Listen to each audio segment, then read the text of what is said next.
Welcome to JB Squared. I'm JB Hager along with Johan Bernil, and we're going to look at stage 17 of the 2023 Tour de France, where things just exploded today. If you haven't watched, I know a lot of you actually listen to the show and you haven't watched the race, which still fascinates me, and we appreciate you doing that.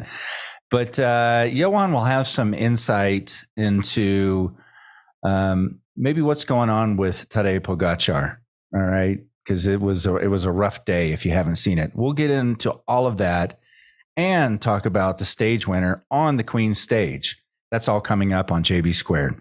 All right, let's start out, Johan, talking about Felix Gall. This is a name that is just come on strong this season. He's still a young rider, 25 years old, and winning the Queen's stage. Like a big win and a win for AG2R, a French team. We talked about Felix Gall a week or two ago. Like he's not been hiding for 2 weeks and then wins this. So I would love your thoughts on this guy. Yeah. Amazing win, as you say, JB. You know, this stage, to be able to win this stage, even from a breakaway, everybody knew that this was going to be a big challenge because that last climb, the Col de la Loze, is so hard, 28 kilometers, and the last 7-8 kilometers are super steep at high altitude, above 2,000 meters. So whatever advantage a breakaway would have within 3 or 4 minutes at the bottom of the climb was never going to be a guarantee to win the stage. And that's what happened. Now, Felix Gall was obviously in the breakaway together with, we got to a point today in the Tour, and you often see that, and especially in mountain stages, that the amount of riders are in the breakaway are more than the actual main group of of favorites. The breakaway was bigger than the peloton. But all really good riders. Felix Gall, Alaphilippe, Simon Yates, Rafael Majka, Pello Bilbao, David Gaudu, Thibaut Pinot, bunch of really strong climbers who had double intentions. Some of them wanted to win the stage, and then some of them wanted to try to win the stage, but also improve their overall placing. Some of them wanted to get into the top 10, and then for other guys, like for example, Pello Bilbao wanted to improve his placing. I think he's now in 6th. Still has an option to get in 5th or 4th even. So yeah, for Felix Gall to be in that group, you could see during the stage I think he had 2 teammates with him, and they did an amazing job, AG2R today, to keep the breakaway going, and then also at the end to Ben O'Connor. Today was once 4th in the Tour de France a few years ago. Today was the Super Domestique. Amazing how that guy was doing the job, and they knew that Felix Gall would be their guy. Let's not forget Felix Gall. I think it's his 4th season professional, so he turned professional quite young. Was on DSM before, their development team. Back then it was called Sunweb. And then he was 2 years on that team. Now it's his 2nd year on AG2R, but he only got his first professional win 1 month ago in the Tour of Switzerland. Right. And there he showed that when it's just climbing, he's one of the best. He has some trouble descending, and he has huge problems in time trials, which he showed also in the Tour of Switzerland. A disastrous last day. But in this Tour de France, I think they approached the Tour with him really well. I heard the interview of his team manager, Vincent Lavenue, who said that, we wanted him to be relaxed, not stress about the overall. But now he came into the top 10 and he won the hardest stage of the Tour. So for AG2R, this saves their whole Tour de France. This is like, they have AG2R and Citroën and other long-lasting partners already.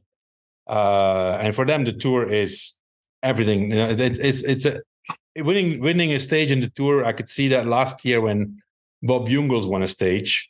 It was incredible, and we've seen the emotion in the Netflix series, I guess, about AG2R and their director. But this beats it. This is like, okay, the most difficult stage in the Tour, over the highest top, the Col de la Loze, 2,300 meters, Souvenir Henri Desgranges, they call it. So yeah, for them, it's amazing. But Felix Gall, hats off to him. He had a plan. He went with 6-7 kilometers to go from that breakaway. Let's not forget, he dropped Simon Yates, David Gaudu, Thibaut Pinot, and Rafał Majka. So, those guys are super, super good climbers. So to drop these guys and keep them off, and then afterwards, if you see that he was, of the whole race, the second fastest rider up the last 7 kilometers of Col de la Loze, that shows you what an incredible performance he has done. Only Jonas Vingegaard went faster than Felix Gall on the last 7 kilometers of that steep climb. So definitely really, really amazing performance. And yeah, I mean, it's a pure climber. So we're going to see more of him in the future. He just needs to work on his descending. Today, he did a good job. That downhill was a bit worried me a little bit, because Simon Yates was only 15 or 16 seconds down on the top of the climb, and said, well, he's going to get caught in the downhill, with his history of not descending very well. But Simon Yates then afterwards said, that he was cross-eyed when he was so tired that he couldn't descend really any faster either. So at that point, it was man against man, and yeah, hats off to him. It makes you wonder if the Sunweb and then DSM development team picked him up. They clearly saw some huge talent in him. Then he goes to them for 2 years, and then makes you wonder if in that 2 years' time that he was on their team, coming from their development team, they just didn't see that it was going to come to fruition.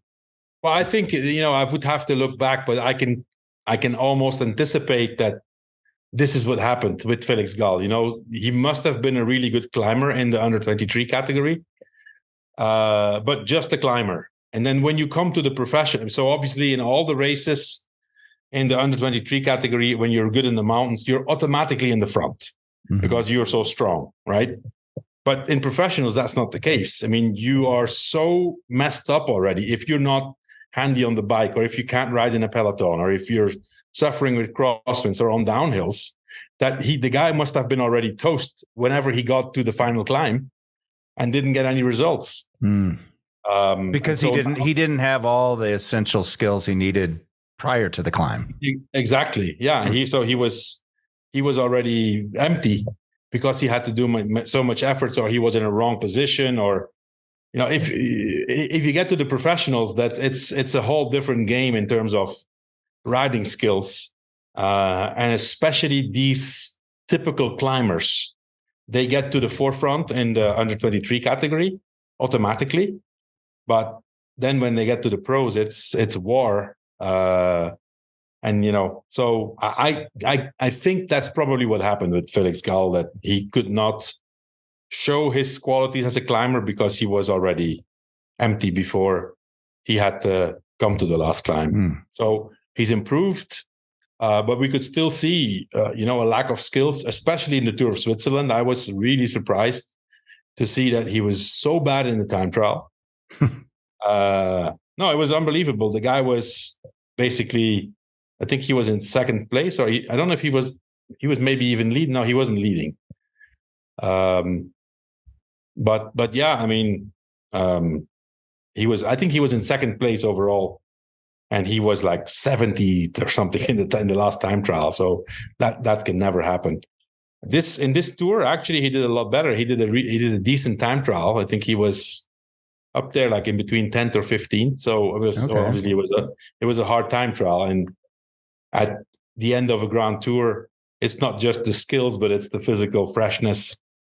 And so he did a great time trial. He's now in.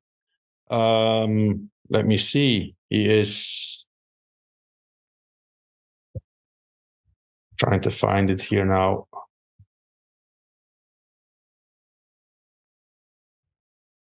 He's in. He's in 8th place.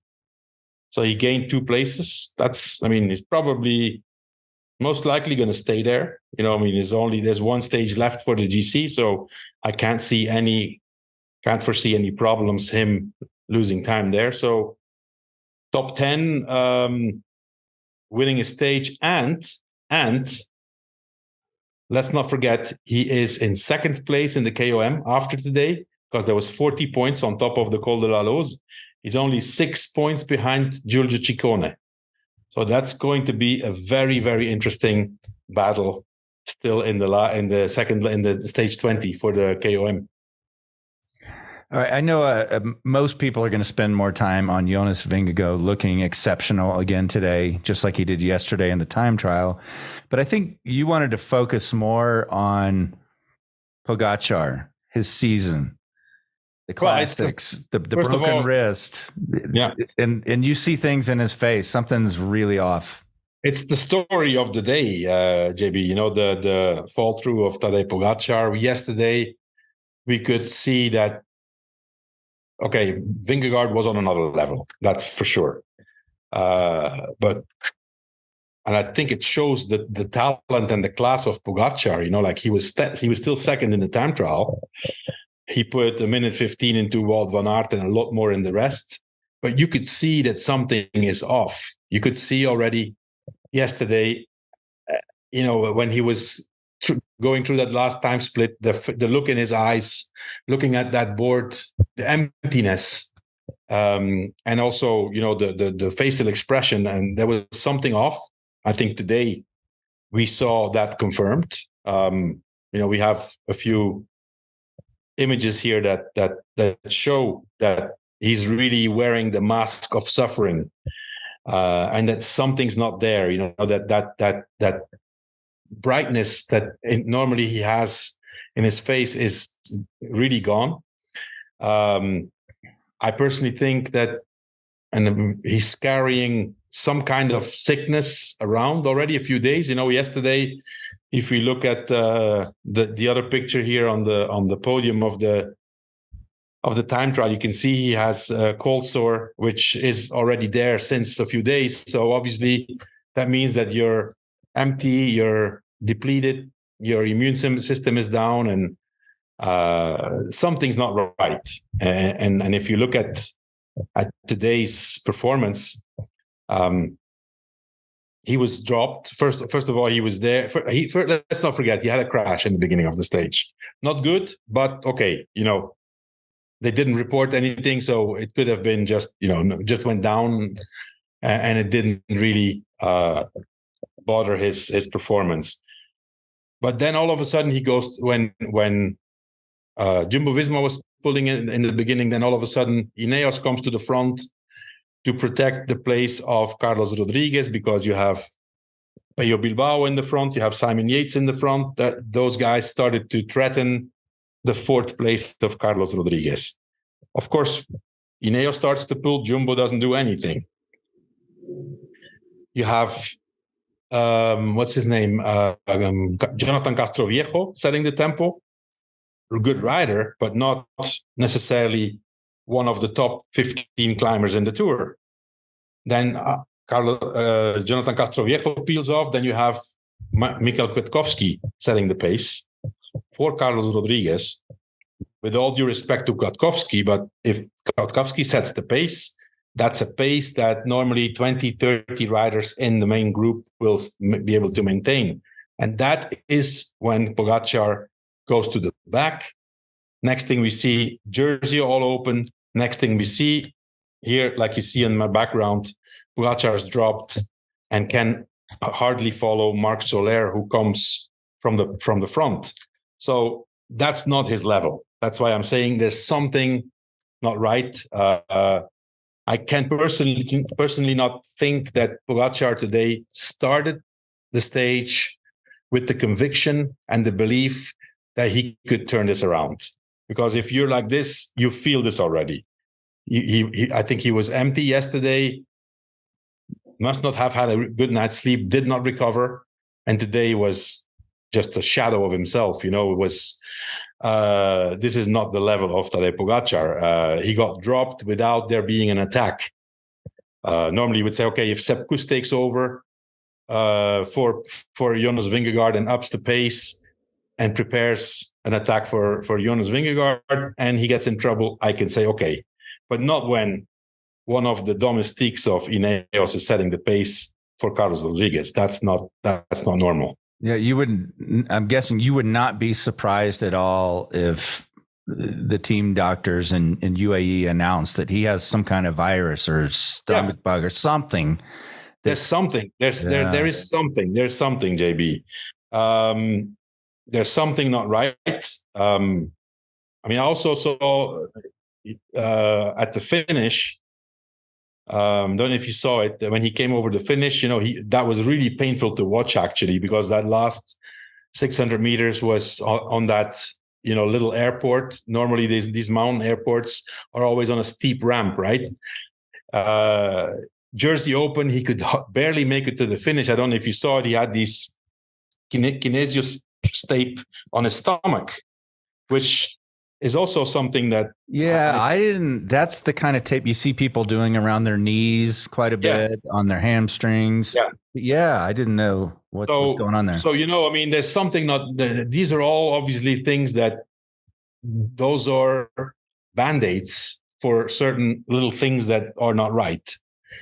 We don't know what it is, but personally, I think he's not healthy anymore.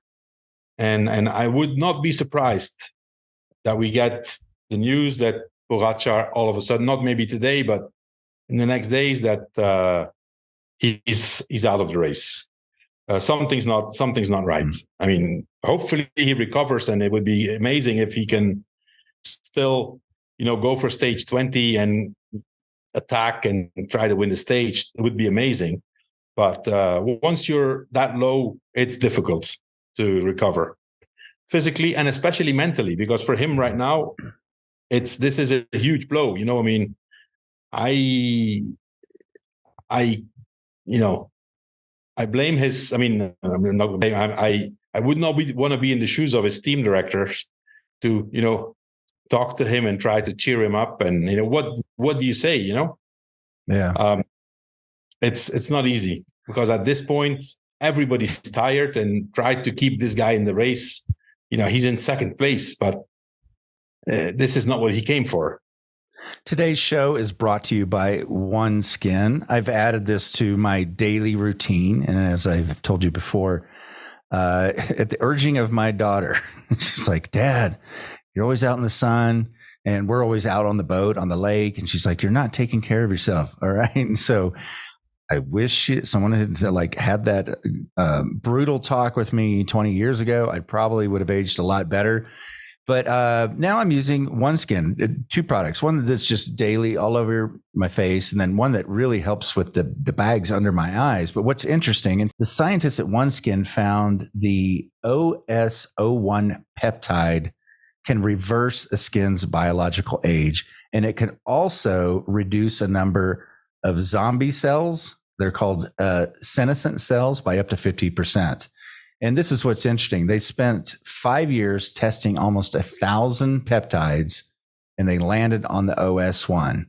And this has been clinically tested and clinically proven to strengthen the skin barrier and significantly decrease visible signs of aging.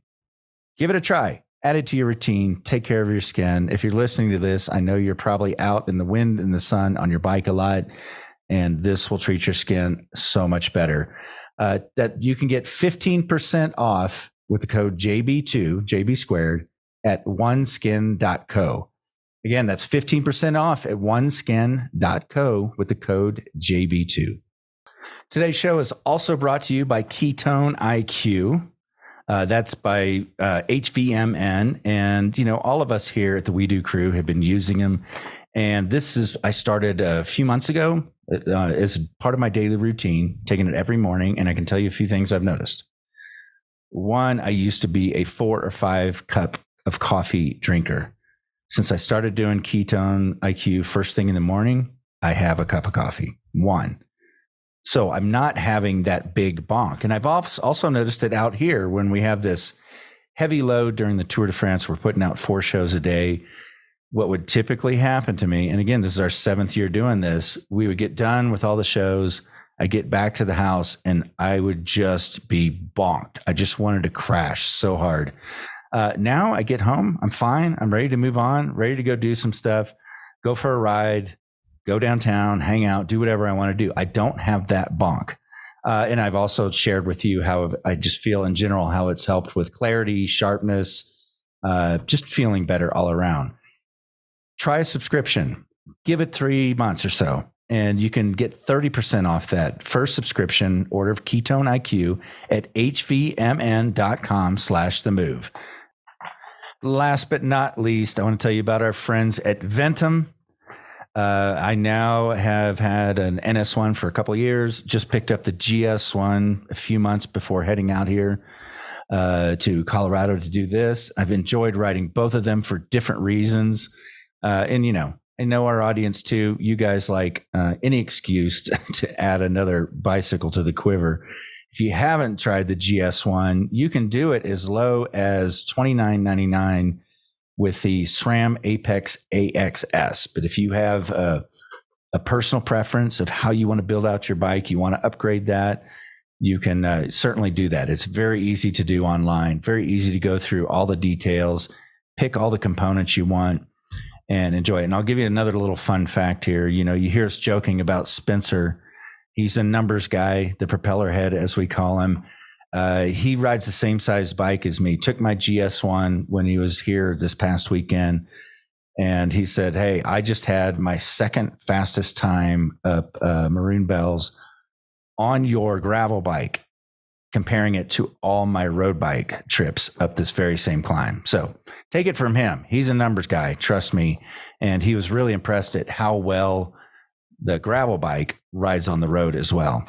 So go check it out. Build out your own bike, and you'll get 10% off when you use the code WEDU at checkout. And you can do all that at ventumracing.com/themove. This is a great time to get your take on this, Johan. We talked about it on the move, looking at his season as a whole. Mm-hmm. I mean, it is like Flanders, Flèche, and Amstel. And I was thinking about it too, just before we started here. I was like, had Pogačar not won the Tour de France twice, and he comes in the season, wins 3 of these classics, and is second in the Tour de France, most amazing season ever. But if you've won the Tour, you've won the Tour, and that's the bar. That's the thing. That's the thing. I mean, listen, I mean, what he did in the spring, JB, is incredible. For me, his victory, and especially the way he won Tour of Flanders, stands out. You know, he won Amstel, he won Flèche. You could expect that from a rider like Pogačar. But winning Flanders and the way he won it, and basically playing with the 2 best riders in the world for that race, Wout van Aert and Mathieu van der Poel, he did whatever he wanted with them in their own backyard. That takes a world-class rider, a champ. And on top of that, if that's an ex-Tour de France winner, that it's only Eddy Merckx who was able to do this. Winning the Tour and winning the Tour of Flanders. Nobody else has done it ever before. Mm-hmm. So then we were saying, this is amazing. Yeah, but JB, on the 19th of February, we did a podcast about Tour of Andalusia and a bunch of other spring races. And there, I don't remember my exact words, but I was critical about the management of Team UAE. I said, this is fine, this is great, but this is Ruta del Sol.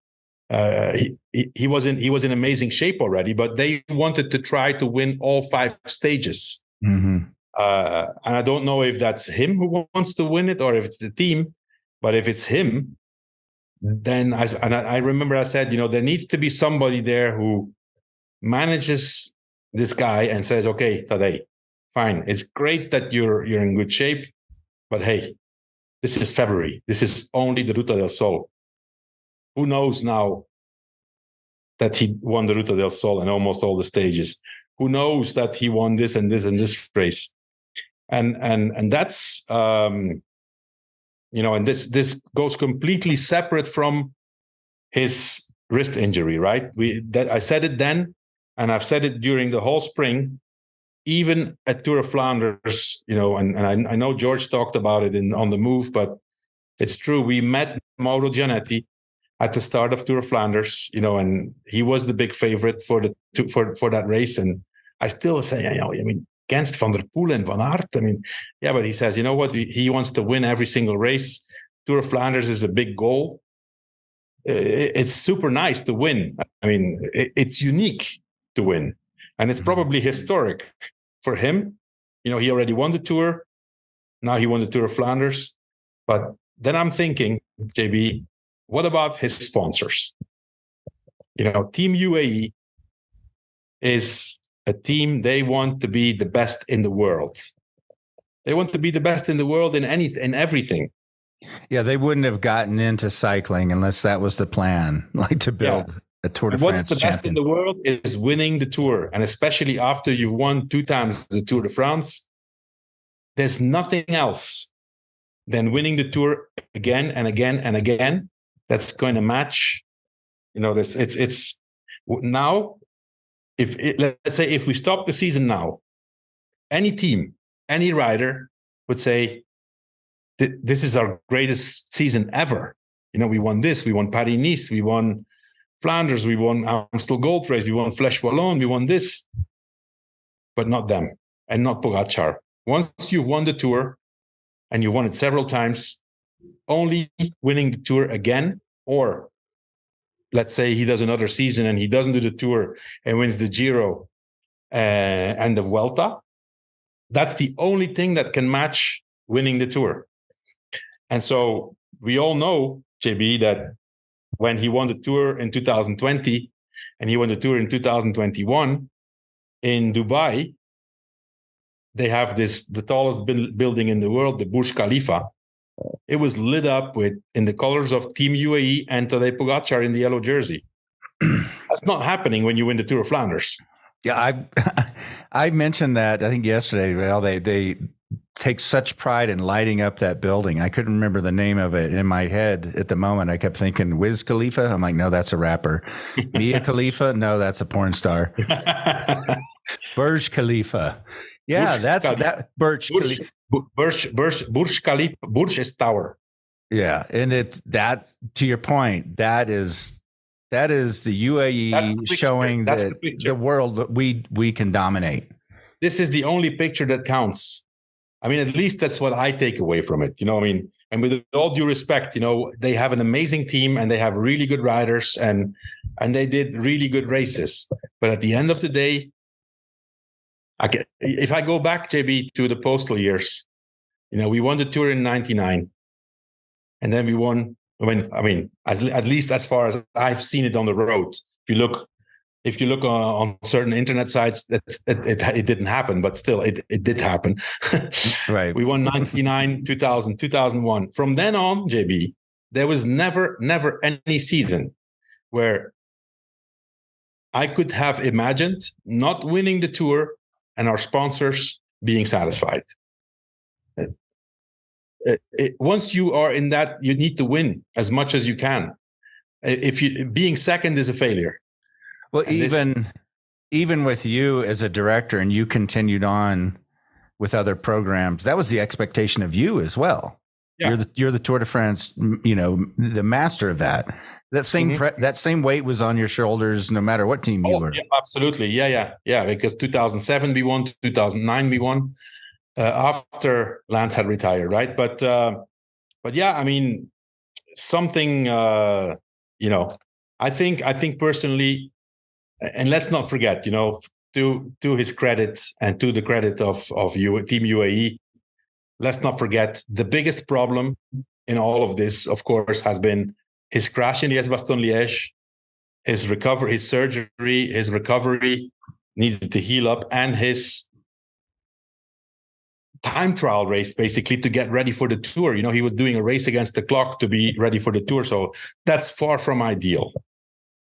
But I think independently of this super focus on the spring, and being at such a high level compromises your chances in July. And we said it already. If you look at Jonas Vingegaard, he started. He also was good because if Pogačar starts racing and he's at 75-80%, he's also going to be in the front. Now he can win Ruta del Sol, but if you want to be top in those sprint classics, you need to be 100%. And Jonas Vingegaard has started, also won. Paris-Nice, he was a lot less than Pogačar. He kept building, and if you look at the Dauphiné, he was strong, but he was not at his top. He didn't even win the time trial. A teammate of Tadej Pogačar, Mikkel Bjerg, won the time trial. And that's not the same Pogačar we're seeing now. This is the guy who's on the top. And this one curve towards your maximum, in my opinion, works better than these two peaks. Now, one peak to be top in the classics, then rest a little bit and then come back. And then on top of that, the added problem of Pogačar, that his dropping down of the curve was paired with that wrist injury, which, let's not forget, it's easy to say now, they made these mistakes. I think they made mistakes, but the main reason is the wrist injury.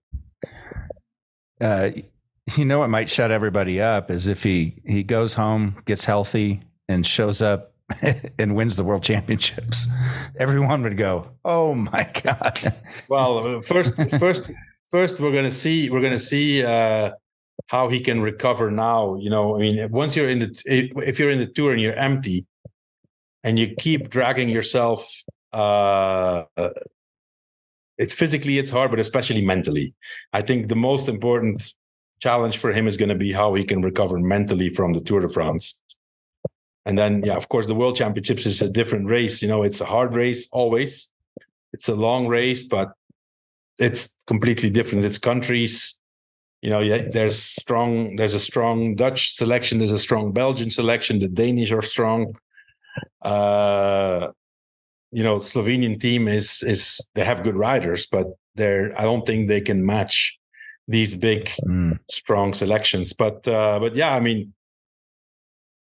listen, if he's not going to win the Tour, that's for sure. If he could come back and be world champion, that could save his season, actually. That saves his season. Because winning 3 classics, just not enough. I'm sorry. Then that's look. I said the only thing is the Tour. I'm gonna take that back. The world champion, the rainbow on the Burj Khalifa, they would put that on there. Yes. That would save it for what you were just describing earlier, the sponsors' expectations. Yeah. I know another thing you wanted to talk about was your frustration with some of these places on the course where it gets jammed up. We can show you some video here for those of you watching of how we've seen it again and again this tour, where the cars can't get through, the motos can't get through. Yeah, and it's affecting the riders. Yeah, well, today it didn't affect the outcome, right? But it should not happen. What we saw, for example, on the Jouplan, which was everybody knew on beforehand that the Col de Jouplan a few stages ago, that was going to be a very, very important climb. There was a bonification on top. It was one of the hardest climbs of the Tour. There's no fencing. There was fences, I think, the last 100 meters, and then the last 300-400 meters, there's little wooden sticks in the ground with a little rope. Today, we saw the same thing on the Col de la Loze, the most important climb of the whole Tour de France. And you see, once again, the same. I just checked the images again. I wanted to be sure. There was no fence. There was no hard fence. Again, those little sticks and the rope. Obviously, you can't contain all these people with those little ropes. They're gonna go so narrow. So that sounds like those are like the ropes you put around like an area of a golf course that needs repair. That's it. Exactly. Not to contain people, drunk people. No, it's like a little ribbon, whatever it is. So, I'm saying it's not the fault of the motorbikes. It's not the fault of the cars. For example, on the Jouplan, the jury made a decision and they kicked out those two motorbikes for one day. So not such a big deal. But anyway, they kicked out these people. It's not their fault. Yeah. The only responsible here is ASO. They are responsible to provide a stadium for the athletes and the spectators to watch and the athletes to do their job. They know that they're on climbs. What would it take to at least do the last kilometer where you know where this is going to happen, the last 2 kilometers of important climbs, to just do hard fencing? It has been proposed to ASO, and their answer is, in my opinion, the most ridiculous answer that somebody could come back with is, we can't do that because logistically it requires so much infrastructure to bring all these things up there with 7 or 8 new trucks, extra trucks. So it would impact our carbon footprint. I mean, come on. You can't find anything better than that. Really? Electric truck? That's an excuse not to do it. No, it's not acceptable. It's not acceptable. And this is ASO. Now, unfortunately, ASO rules cycling. It's not the UCI. It's not the riders. It's not the sponsors. It's ASO. They do whatever they want. I have never, ever, ever seen any sanction being put on ASO for in unsafe environment, for example. Other organizers have had to, change and they got fined. ASO, never. And it will never happen. So I think it's, especially with the amount of resources they have, to see this happening on these important climbs is completely unacceptable. And these images are just, not at all a promotion, not good publicity for what should be, was, in my opinion, the most beautiful sport in the world. All right, let's talk about tomorrow and who you expected to see. We might get another good look at Jasper Philipsen, who's been the dominant sprinter of this tour. Well, I think so, and especially JB, now that a bunch of sprinters have gone. It's 185 kilometers. It's kind of a long stage, so deep into the. But breakaway there's going to be a breakaway, but normally they should be able to bring it back together. They're going to go for a bunch sprint. Alpecin Phoenix, maybe also Jaco Alula with Groenewegen. I mean, they're close to a stage win all the time. So I think bunch sprint and Philipsen normally should get this. Cavendish is home. Jacobsen is home. Bauhaus. Pedersen is still there. So Pedersen could be a candidate. Although I think he had a hard day today. Bunch sprint, I think, JB, and logical favorite, Jasper Philipsen. I think he's also one of the guys who probably got the best through the mountains, which is important. He's in great shape. So he has suffered less than all these other sprinters to get over the mountains. And he still has Mathieu van der Poel as his lead-out guy, who I think is getting back into form. He was in that main group today for a very, very long time. So he must be feeling okay.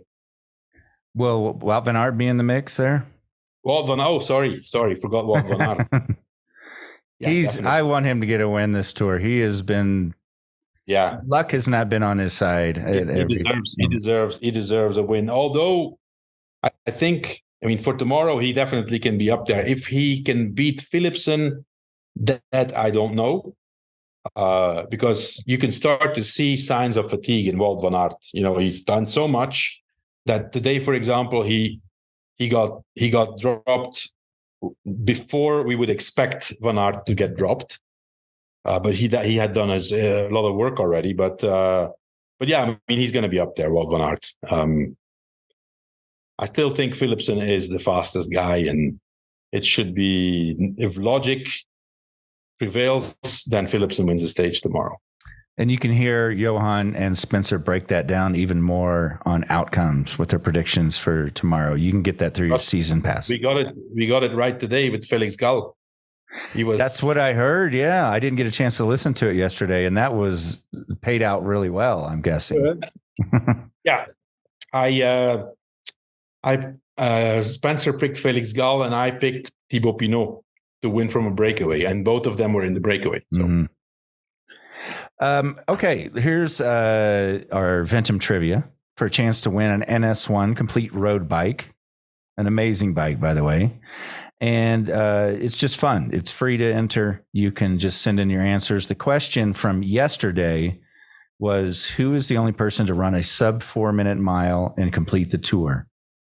That we actually mentioned earlier in this Tour de France. It's Michael Woods, the Canadian Michael Woods. Today's question should be a very easy one, but as Lance pointed out, if you're younger, you may need to Google it. But who was the first American to win the Tour de France? All right. Look up the answer. Who was the first American to win the Tour de France? And send that answer to trivia@ventumracing.com. Good luck. And we'll be drawing for that bike on Sunday. A couple of questions for you, Johan. It says, I really love your show, and deep analysis has made me understand cycling on a different level. I have a question regarding heart rate monitors. Do riders, while climbing, hide their heart rate on their screen so that a competitor can't look at it and see how they are suffering?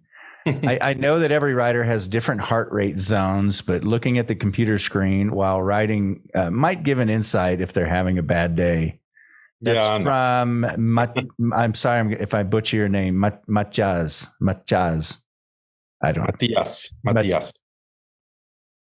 Matthias, no? Matjaz. Oh, okay. No, Matjaz. Yeah. So, no, they don't.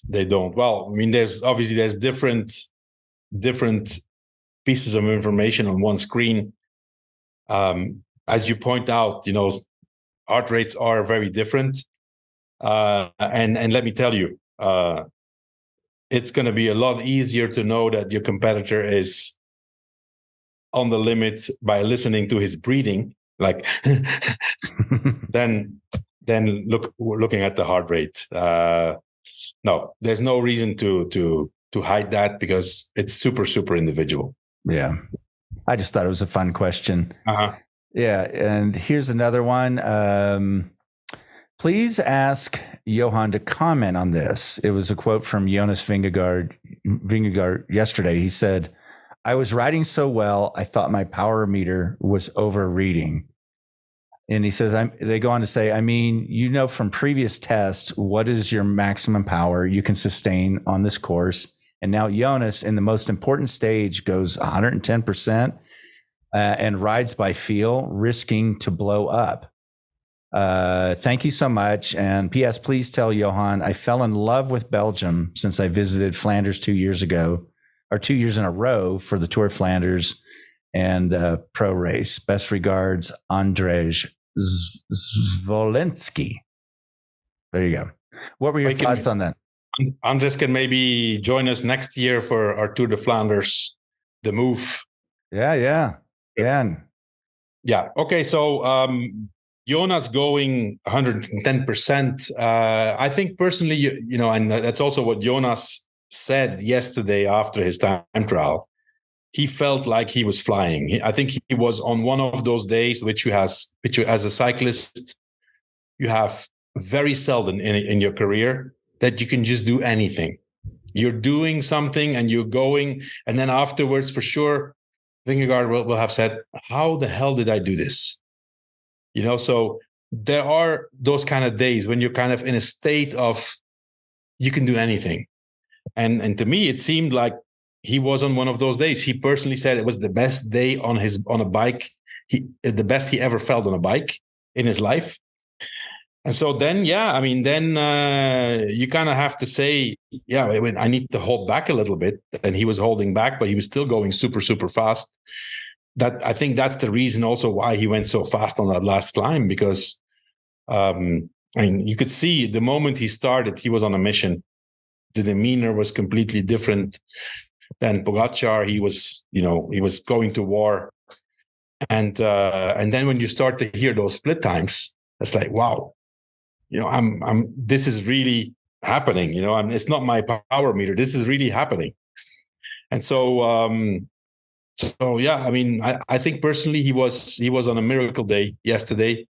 Whereas today, for example, he was back on a normal day, because you could see clearly he did attack at the end, but he wasn't able to follow, for example, Pello Bilbao on the last steep part. So I think yesterday he was on a special day, and you can have 1 or 2 or 3 days in your career like this. And yesterday, that's, in my opinion, one of those days. No, that's very good, because people remember when things go bad.